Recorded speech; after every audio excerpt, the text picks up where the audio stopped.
Okay, in this recording we will be talking about, again, we will be constructing frequency distribution and creating bar chart or histogram. It depends on the data. So let's look at the data. We have video or video streaming services such as Netflix, Cloudload, Amazon Prime, etc. have grown in popularity in recent years. A distribution manager for Netflix collected data for a random sample of 227 Netflix customers and recorded the number of movies they streamed during the previous month. This is the table. This is the table. Actually, this is the table. So we have the table shows the result. And let me go because we still have more data. Okay. These data are discrete. We know this. These are quantitative data, yes. And the values range from 0 to 30. Basically, we don't know. So let me delete this from the question. Yes. Okay, now we don't know. We have to analyze this. Because we're talking about number of streamed movies, number, it's quantitative first. Discrete because it's numbers. We don't have, I mean, actually, if you think about it, there's some people, they watch 1.5 movie. Yeah, it happens. But that one here is, I mean, they just count. Maybe if you started the movie, so then you watched it, or you streamed it, then you watched it already. Regardless if you watch half of the movie or full of the movie, etc. But this is discrete value. So let's now construct the frequency distribution. Let's be in the table, in that column, because we have one column contains the data. Insert, pivot table, select the table. It's selected already. Existing worksheet. I'm gonna see the pivot table somewhere here, so I'm gonna put it here. Okay, right? So let me make this one smaller. Okay, that's fine. Now I'm going to pull the streamed value of videos or movies here, and I'm going to pull them to the rows as well. Now we have two things. Number one, again, we are getting number of videos streamed from 0 to 30. Some people they streamed 0, some people they streamed 30. But we are getting the sum. We're not looking for the sum, we're looking for the count. Right click, summarize value by count. Now we are good. The sum actually adding the values. We don't want to add how many zeros. I mean, we don't want to add the zeros. If you add the zeros, you're going to get 0. If you add the ones, how many ones? 10, you're going to get 10. If you add the twos, if you have 5, suppose you're going to have 10, etc. But we need the count. How many customers they stream 0 videos, 0 video last semester, last month. Maybe I'm still thinking about semesters and academic, by the way. So yeah, how many customers they streamed 1, 8, 2 videos, 22, and so on. So this is the frequency. But there's a problem here. This frequency is, okay, the total is 227, and it matches the question, so which is good. So we don't have any problems with this, right? So the idea is we have a problem. What's the problem? The problem is this frequency distribution is long. We have so many classes. We have 30 classes, and this is not telling a good story. If you want to present this to your, CEO, he's going to say, hey, what was this, So we need to make these classes, we need to compress them, we have to make less number of classes. So what can we do? We can group them, we can group this. So we can we can make 5 or 6 groups, 8 groups maximum. 8 classes, not 30 classes. So what we can do, we can look at the first one here. The first column. Choose any number in the first column.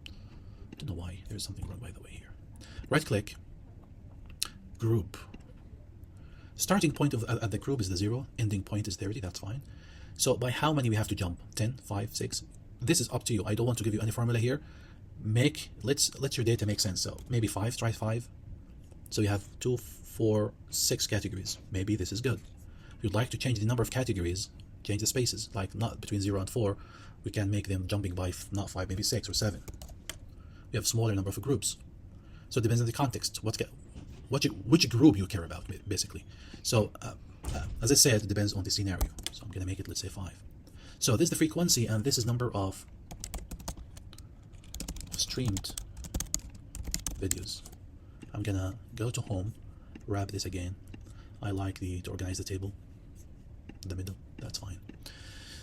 Also, you can create again what we call it the relative frequency, because we have a big number. It's a good way to use the relative frequency.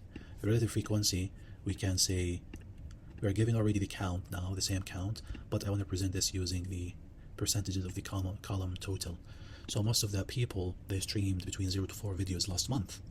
And basically you can tell the biggest image can say that, oh, most of the people have less than 9 months streamed, less than 9 movies streamed. So we're talking about 60 or 57, 58% of people. So this is what's so-called the frequency distribution, and you can still create, again, you can create a cumulative frequency distribution. Cumulative, there's another M here, frequency, okay? And we can do right click again, and we can show the values, more options, show data as running total. This is the running total, right? The last one we can create is the percentage of the cumulative frequency, is the percentage. So this is the frequency or the relative, or the cumulative, I don't know, cumulative, relative frequency, or the relative cumulative frequency. I keep sometimes mixing up the, the names, I mean in terms of the order of these two words. So this is right click, and again, show value as, more options, show data as. This is percentage of running total. So this is my frequency distribution, my full frequency distribution. If you'd like to copy this and create a bar chart, because it's still discrete values, as long as you have a discrete value, you can basically create bar chart, okay? So I can create bar chart here. Then as we learned, you can say recommended, you can look at this. So most of people, they're making, they streamed from the lowest category, 0 to 4, and you can change the title here. Number of streamed movies last month. Again, we can add the titles, horizontal, number of movies, and here the frequency.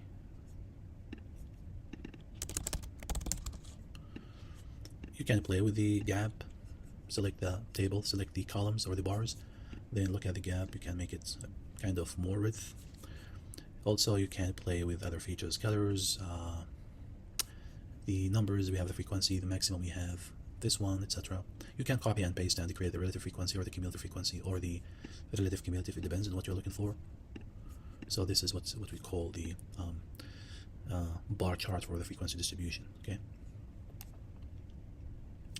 Again, if you're willing to copy this, paste, we copy paste. But if you're willing to have this one here, you can have it here. We have the percentages on the y-axis. Or if you like to have the cumulative, that's fine. It's increasing over the time, over the number of movies increases. We have the cumulative increases, but you have to change the title. You have to change the title, right? And you have to change the y-axis because you have the cumulative frequency. So we can say here cumulative frequency. The cumulative number of streamed movies is last month. Probably we can keep it, but it's the cumulative frequency now. Or if you'd like to do this, we have percentages now. So the biggest is 10%, makes sense. It's increasing all the time, right?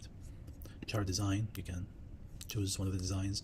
So I mean, you can play with this and decide which one makes sense, which one give you something readable, something that tells the story, something is not complicated or doesn't have the necessary elements. The necessary elements, we have the title, the axes, labels, and the bars, and the y-axis, the x-axis. All of these are important elements. The colors and all of these stuff should be like decent stuff, not very complicated or bright or something.